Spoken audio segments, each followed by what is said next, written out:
とカメラ目線でもエルさんそっちの方が慣れてたりしてそうですね。親父がすごい自由人なんですよ。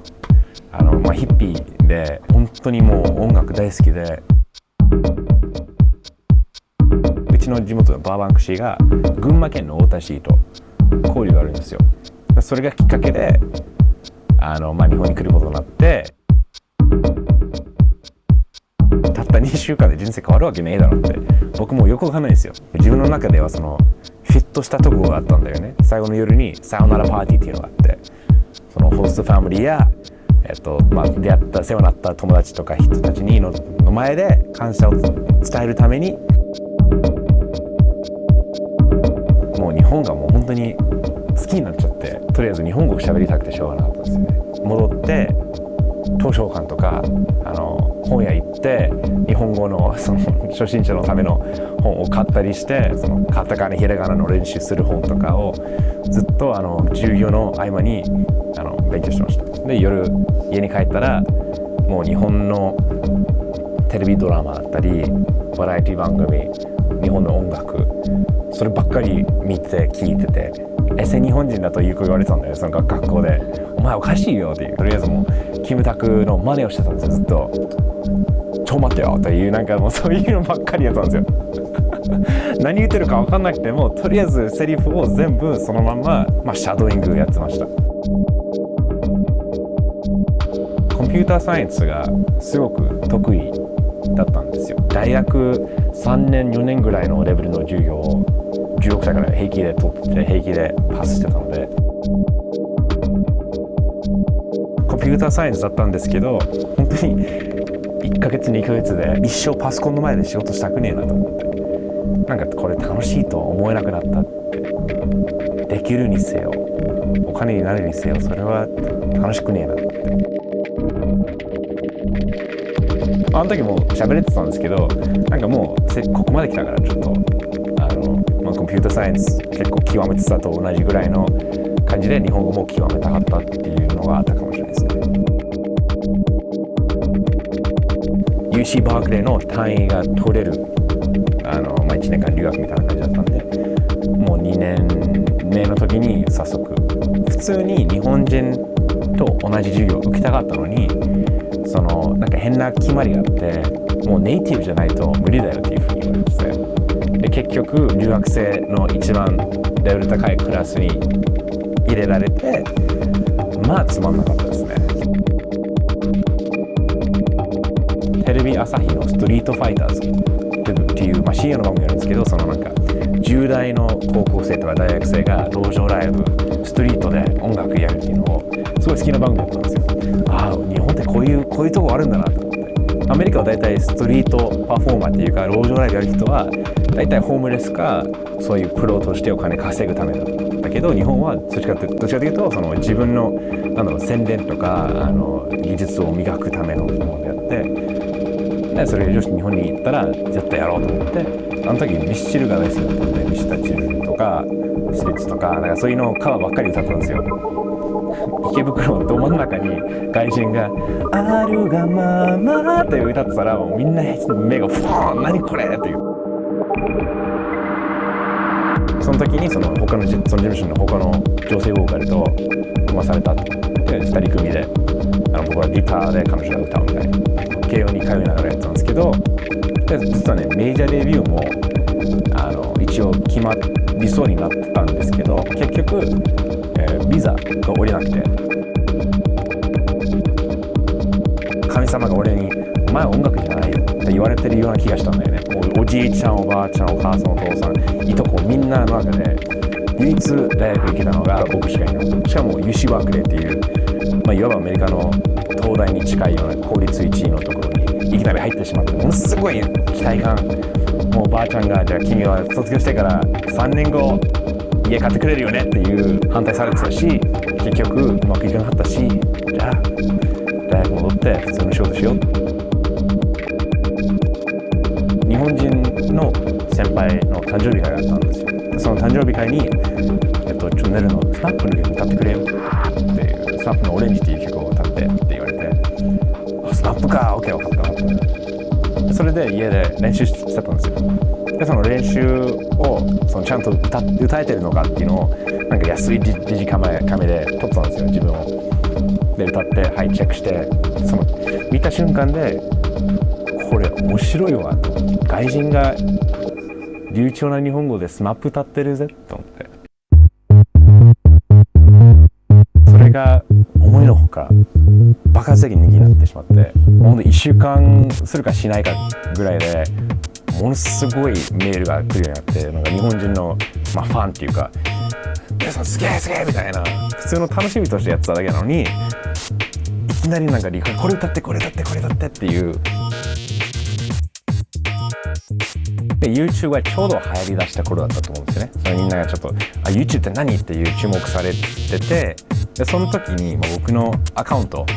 がダントツ一番だったんです。登録者とか再生数が日本のアカウントの中で相当人気者だったの。もう普通に街歩くと「あれ YouTube のりさんですか?」って声かけられるぐらいのほぼ毎日ぐらいだったんですよ。世界のヘイヘイヘイって僕のもう日本の音楽テレビの中で僕ヘイヘイ一番好きだったので、企画が、カバーチャンプって言ってそのゲストの前でゲストの持ち曲を歌う。平井堅もいたし、もちろんダウンタウンもいたし、そのみんなの前でその一人で弾き語りやってました。瞳を閉じて来てる、俺の時代来たぜ、よしよしと思って、そこでオンエアの前日の夜かな、 YouTube からメールが来て、あなたのアカウントは著作権侵害で削除されました、すべて。ヘイヘイヘイがオンエアされて、周りみんななんかアメブロとか検索するとネルソン・バムコイ誰この人ってなんかものすごいなんか話題になってたんですよ。いやいるって、でも YouTube もないっていう、検索しても何も出てこなくなった。3年間作り上げたファンベースとか僕の存在感が一気になくなった。しかも皮肉なことに2ヶ月後ジャズラックが YouTube と契約してもうカバー歌えるようになったんですよ。日本の音楽業界テレビ業界にものすごい不信感を持つわけですよ。なんで俺別にお金儲けてるわけでもないし、なんでこういうことされちゃうんだ。永遠なるものがね。でだからこそ今を大切にしていこうっていう、その瞬間、今しかないという瞬間を大事にしていこうっていう。多くの日本人の若者のバンドマンとかアーティストを目指している人はまずメジャーデビューが目標。正直それでもう関係ないっていうか、逆にメジャーデビューした方が自由がなくなるし、お金もその手も入らないし、売れたらもう一発屋ぐらいで終わっちゃうし、すぐ捨てられちゃう。僕の音楽はもう唯一どの国でも通用する言語だと思ってるんですけど、やっぱりその僕が流暢な日本語で歌ってて、日本人の若者がネルさんみたいに外国語で歌えるようになりたいなとか、それがまたきっかけで英語をまた勉強し始めるとか、ギター習い始めるとか、結構ねそういうのが多くて、そういうメールが音楽で世界を変えるっていうのは全世界を変えるわけは、無理だけど変えられないけど、一人の世界を変えられたら自分の中ではそれで世界を変えたと同じ意味になってんじゃないのかなと。日本人ミスチルズのライブとかみんなね、いつの日もっていう、何この動き、しかも何万人が同じことを宗教かっていう、日本の音楽大好きな自分としてやだな、もっともっと自然に楽しめればいいのになっていう、それがやっとだけど1年2年ぐらいそれをすごい頑張ってやってきたんだけど、やっとお客さんもついてくるようになった。これが楽しいんだ、なるほどっていう、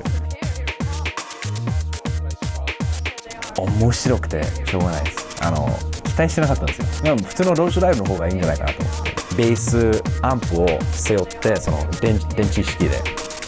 ベースを背負いながらそのベース弾いてる。で俺はギターで生だったんですけど、よかった。みんな笑顔だったんですよ。音楽っていうのは日常的なものでもあって自然と流れてくるものでもある。だけど日本だと変にライブハウスっていう仕組みがあってお金払わないと生の音楽は見れない。ビジネスになったのがもうビートルズの時代から今で80年代90年代でものすごいお金になったんだけど、でも考えてみればアーティストっていうものは一番貧乏だったんじゃない？もうなんか浪人じゃないんだけどさ、ずっと旅回ってるギターを背負って歌いに行く、ちょっとだけ小銭くださいねっていうのを、それアーティスト何百年何千年もそうだと思うんですけど、それアーティストだったのに変にここ50年間でそれがものすごいビジネスになった。でも CD 売れないから、逆に俺はもう嬉しいのが取り戻せるっていうその感覚、アーティスト音楽っていうものは何なのかっていうフリーでいいと思うんですよ。変えた方がいいって思ったことはなかった。仕事もちろんみんな休んでたから一人でいろいろ深く考える、3日間4日間だったんですよね。Twitter で名言をアップしてて、それからやっぱりそのこれいいねいいねって思ったものを引っ張ってそれを曲にしただけなんですよ。自分の言葉というよりもみんなの言葉だったんですよね。今の日本ってのはなんかね、もったいないことが多すぎると思うんですよ。アメリカはとりあえず失敗しまくる。で逆にその面接が行った時にそのお金を投資してもらおうっていうその面接行く時に聞かれるのが、君たちは何回失敗したの？で失敗すればするほど好感度上がる。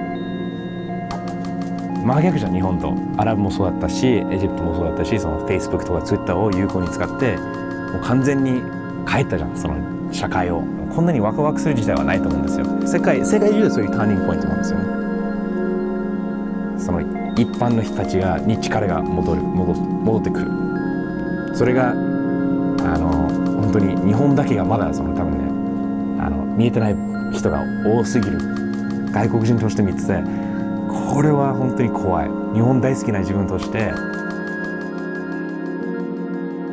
今テレビ制作会社に外国人はビザがないといられないので、僕はずっと世話になってるディレクターさんがいて、そこで勤めさせていただいてます。でそこでテレビ東京のハロー毎日母さんっていう朝帯で6時40分からやってる英語の番組あるんですけど、その監修と台本作りとかが一応メインだけど、それ以外にも、日本の曲を英語にしてその流行りの英語カバーみたいな感じもやったりして、あとその日本人のアーティストの英語監修だったり、本当にもうお金にならなくても生活ができればいいと思ってるんです。僕はもう有名になりたいとかお金儲かりたいっていうのは全く思ってないし、あったらあったで別に悪いことはないけど、でも感動してくれる人、共感してくれる人、僕がその影響を与えてあげられる人さえいればやり続けたい。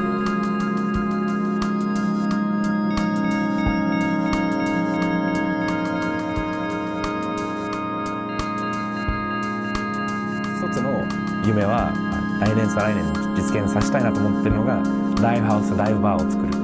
アメリカ式じゃないんだけど、そういうまずお金とかノルマとか関係なくもう飲みに来れるは音楽をやってるっていう。で外から見えるし外から聴けるっていうのは一番大事だと思うんですよね。アメリカで生活することはないと思うんです。よし、日本いいものできた、いい影響を与えられたなと思ったらまだ違うとこ行くと思う。多分満足してしまうとなんかもう僕人生が終わってしまう気がするから。